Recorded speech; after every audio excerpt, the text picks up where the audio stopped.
to ArtSocialize, where we interview and shine a light on artists to hear more about their creative journey. We're here at the beautiful Side Street Gallery, who offers artists the chance to exhibit their work on their gallery walls for free.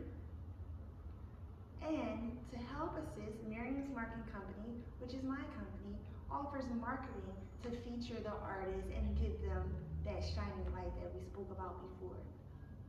Today we'll be talking to Caroline Stoughton. She's exhibiting her work. Her collection is called Closer Than You Imagine. It is full of beautifully blended, vibrant colors with organic and animal motifs.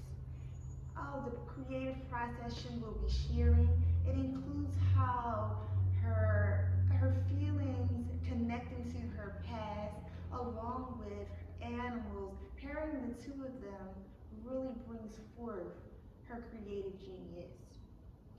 She also has a bachelor's in fine arts from Temple University, their Tyler School of Art, and at a time, and she's just getting started, she won the Richard Karmer Color Award.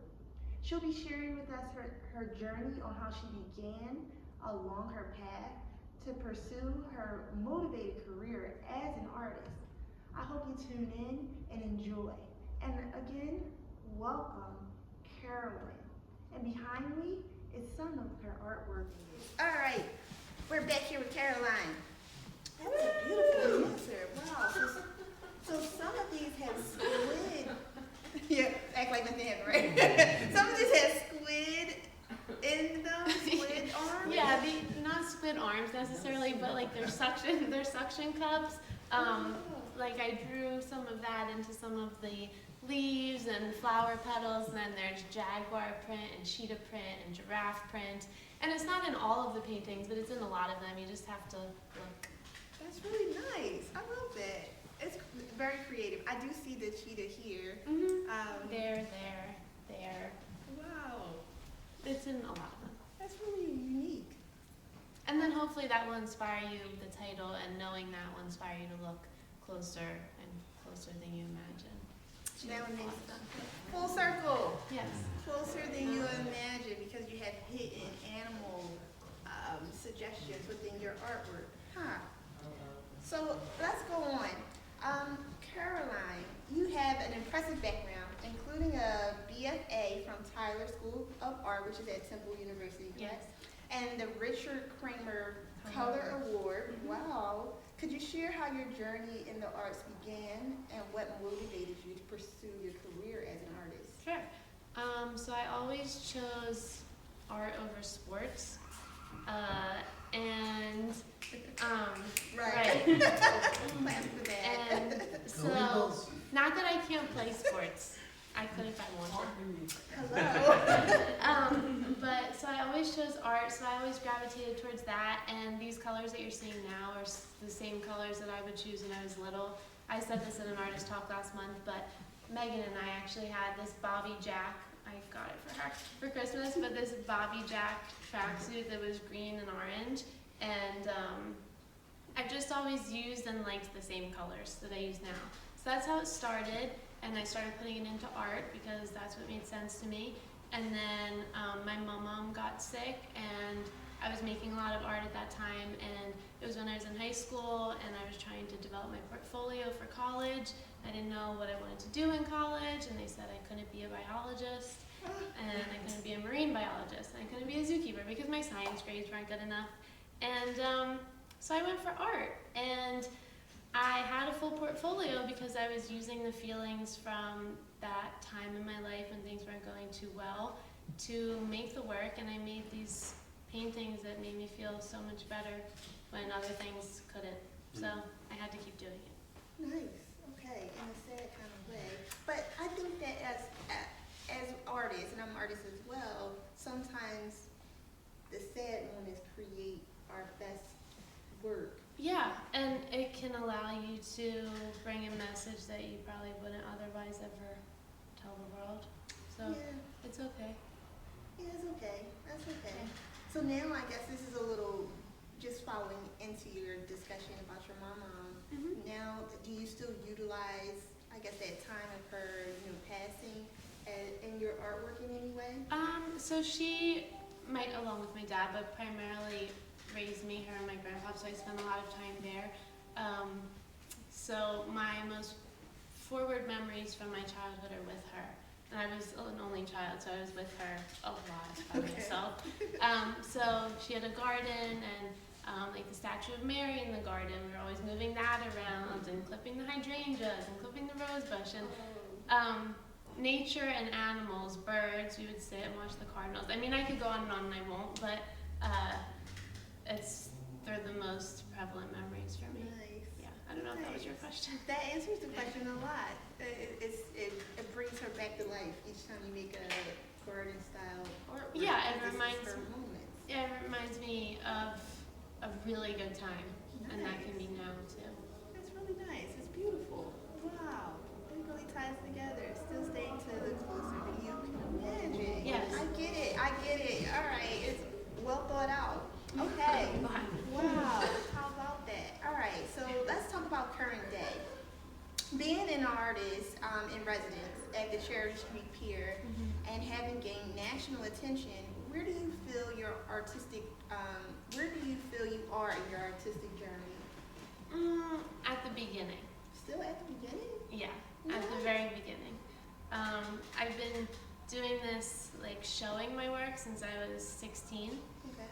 And I was always the youngest in the room and would lie about my age and get in there. And it still feels like the beginning. Because every time I do something, I realize how much more, not that there is to do, but that I could accomplish. So it's the beginning, yeah. I'm proud of what I've done, but there's a lot to be done.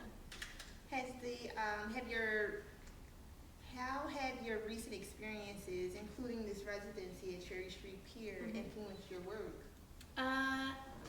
It's influenced my work in a really interesting way, being around other artists and seeing how they are getting shows, submitting to shows, applying for things. Always doing something is a lot different than just making work in your own studio at home, like your bedroom or whatever. So that aspect, being around other artists, and then you're just in the know more. It's easier to be connected, and also it's changed me working a little bit. Like the studio I have now is floor-to-ceiling windows. I could definitely go back. I could definitely not have floor-to-ceiling windows at another point in my life because it's a little bit like a fishbowl, but in the best way, because I have to be making the work, and it's not that it's not just for me, but like other people know I'm an artist now, so I have to do it. You have to do it. And I want to be doing it, but it's like an extra oomph to do it. Yes, Yeah. that's accurate. Yeah. Now that you're seen invisible, you can't hide. Yeah, I can't go And back. people are looking for you. That is so They're great. looking to see if you're there. How about that? Yeah. Fishbowl. Just a little off topic. Are any of these artworks inspired by the fishbowl? The fishbowl? No, I don't really feel like I'm in a literal fishbowl, but a little bit. No, I mean some of them are underwater. You know what? I'll say this. They're not inspired by me in a fishbowl, but they're inspired by being near the water. Because so the sport I did do and can still do is swimming. And yeah, so I can swim. And I enjoy it a lot, and I never really put my encounters with water in my paintings. So a lot of them are starting to be titled like Underwater Blooms, Swimming in Flowers. That one's called Midnight, but it's obviously underwater, the blue one I'm pointing to. But being near the water, because my studio is on the waterfront, I spend a lot of time looking, and I see catfish, I see turtles, I see trash. But yeah, it has changed some things. Okay, understandable. So we have turtles in the water and Yeah, you just have to look. See, that's the whole thing. I hope this is inspiring something in some minds, like closer than you imagine. Everything is right there. Yeah. You know, like I don't have to go seek something exotic to find something exotic. It's right here. So there are aquatic turtles, but they're not Red-eared sea slide. turtles. No, definitely not sea turtles here. Thank goodness for them. Yeah. But red-eared We did have those sliders. tropical stores. Yeah, right. Red-eared sliders, and they bask all day until like 4. Wow. Okay, so let's talk about, I guess, your collection and visibility. When it comes to, you know, connecting with buyers and collectors, what are at least one, maybe 2 techniques you found most effective in attracting people to be interested in collecting your work? I never really thought about it because it's not really a technique. I feel like it's most important to just be how you want to be and just be yourself, and then people will either resonate or not, and that's totally fine. So just being you and doing what you want to do, making what you want to make. And sometimes it'll be in the back of your head, like, oh, people pointed at this one a lot. Maybe if I did a series of these, it would sell. But then at the same time, your conscience will talk you out of it. Like,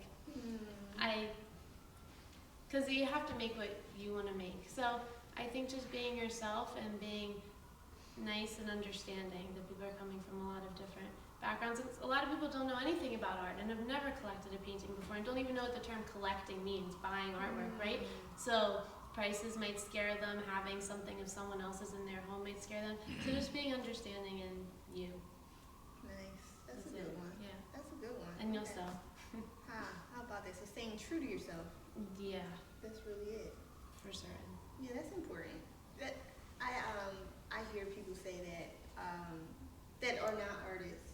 More so, they'll say, "Well, this one's really nice. You should make more of these." Yeah, you should And then make, you you should do it, and that. then you have a big collection of that one, Then no and one else likes. wants it. Yeah. And you don't like it because it wasn't your idea to begin with. Right, now you're like a reproductive Yeah. machine. Yeah. Because it's not from the heart. You know, that's different than like if you're making like a apparel line or something like that. It's not the same for painting. Yeah. You know. There was something else that when you said that came to mind that I don't remember what it is now. That's okay. I'll say it. Really if it comes back interrupt to me in between any of these questions if it pops back. I think it's beautiful work. Y'all think our work is beautiful? Give me a clap. Alright, now that you've shared, you know, mostly all these good things, and your success is so inspiring, in my view. I think everybody agrees with me. They do. Right? Yep, they say that. Yes. So let's change it up just a little bit. Discuss like a vulnerable time as a leading artist. And I know you mentioned your grandmom. Could you mention anything else? Could you tell us about a time in your career when you faced maybe a significant challenge or setback that might have slowed you down after you got really going? I've had different injuries that have not allowed me to paint for a year and a half at a time. So still showing up as you're an artist, but not actually being able to make any work and having to share old work that you don't really like anymore just to show something that you still exist so that people know that they can still collect your work and you didn't fall off the bandwagon. It's kind of, that's hard because once you say you do something, you do it now, right? So Yeah. people expect things. So injuries, that's a real thing. Or just being not motivated. I only really found that at the beginning of COVID. And that's actually the last exhibition I did was all drawings that I started in COVID because at the time I was I was recovering from some injury and I couldn't do the large scale paintings and drawings that I would have been doing, so I was working smaller and they taught me a lot about the work I wanted to make in the future that I'm making now. So I mean, yeah, there's setbacks with that. Some people, you said specifically as a lady artist, I heard you say that. Well, yeah. I don't typically speak to that because I feel like I could do whatever I want to do. I'll make it work. Injury. I had gotten an injury and I feel like I worked backwards. I was bigger and now I'm small. And did it teach you stuff though? No. Oh, I don't know. It might did. I'm not It even did. You just sure. don't know yet. It I did. don't know yet. It I did. never thought about Yeah. it. Yeah, and I'm sure it did. You learned something because you wouldn't have had to work in that way otherwise. So Oh, I see. yeah. Interesting. Wow, but you were able to, I guess, build the muscle up. Yeah, so now I could do a lot of drawings that are really exciting to me. Wow. And then being a female artist, I think it's just being any artist, you know. I will just do what I want to do as with any other gender or anybody else. Yeah, that's And people like it or they won't, and buy it or they won't, and that's all good. That's really nice. How about that? That speaks to me. Yeah, good. I make small now because I got an injury, but my doctors are saying I'm weaker now. So I thought I would go to the gym. I didn't think of going back to being a bigger scaled illustrator. Whatever, you know, it's But, we'll figure that out. I'm glad you said that. Thank you. Yeah. Wow, I never thought of you could, I don't know. All right, but that is something. So from that obstacle, you were able to learn how to work from a smaller space and build. Yeah, smaller and more detailed. Yep. And drawing, which is a different medium that informs paintings a lot. I mean, mark making and stuff is really, yeah. Interesting. Tell us more about mark making. So mark making is like, sometimes I use my nails, but like these lines would be mark making, or just anything that's not a stroke of paint. I mean, I'm not a professor, but like how you can show different textures or feelings from different ways you do dots or lines or something like that. It's more intimate, I guess. What's mark making? What's mark making? Well, I mean, I was listening to you, but I think like outside of the paintbrush, there are a million ways to get something onto the canvas. Yeah. Stenciling, spray painting, scratching, sandpapering. There's a million ways. So, but it certainly adds to the diversity and the ability of a piece of art to express an idea. Yeah. Nice. Okay. Thank you. For everybody who are not artists just yet. Now we all know what mark making is. All right, on to the next question. So, Caroline, Yes. looking ahead, where do you envision your art career maybe like the next 3 years or so? In the permanent collection of the Philadelphia Museum of Art, represented in bi-coastally, so in LA and here Okay. by a gallery, and maybe have more than one location for my studio. Oh, nice. So now you all know what I want. You got to speak it into existence. So you tell us. That's part of the speaking. You right? I think you got to ask for it. I'm a firm believer in that. You get what you ask for if you ask for it. Are there any other specific projects or exhibits that you're excited to explore further that you might have already worked on? Like, got the Yeah, award? I have one coming up. Well, I'll just say quickly, 30% of any sale of these paintings. Oh, I will say, yeah, No. I'll say it in a little bit. So after this, I have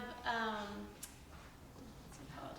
Life's Wild, and it's on my animals, and that'll be in the lower level of Cherry Street Pier at the gallery space. And yes. When is that?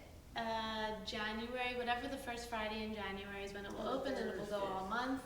Or the 5th, or 3rd, 4th, or 5th, whatever the Friday is. I hope you can all make it, and it will be heated. It won't be frozen, and so the pier is inside outside, so it's the same temperature as outside. As yeah. Oh, yeah. So it'll be cold, or maybe it won't because it's November and it's hot right now. So that's my next show. It's all my animals and creating a whole world with all of them. And animals that wouldn't typically be living together will be living together in that space for a month. Nice. Okay. And life's wild because life is wild. Life is But life wild. is wild. Life is The wild. Animals. Okay. Yes. Now, Caroline, you started to say, but I have it as a lead question. Okay. You have a portion of your proceeds from your different exhibits often goes towards charitable causes. Can you share more about that and what inspires you to Sure. make those donations from ourselves? Yeah, I mean, I feel like making money from art is cool, and it allows me to make more art, and I appreciate that so much, and hopefully I'm sharing a message, but sometimes people don't pick up on the message, and that's okay too. If I'm donating directly to something, people understand it's helping this. So that's good for me to help. For those who are inspired by Caroline's journey and wish to follow her work, the best way to stay updated on her latest pieces and upcoming exhibits is to visit her website at CarolineStoughton.com. You can also follow her on Instagram at Caroline Stoughton, and she also has a location at the Cherry Street Pier, which is located at 121 North Columbus Boulevard in Philadelphia, Pennsylvania, with a zip code of 19106.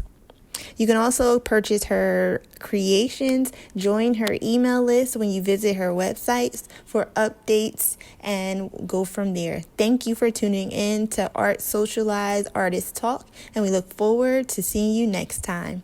Till then, stay the pencil.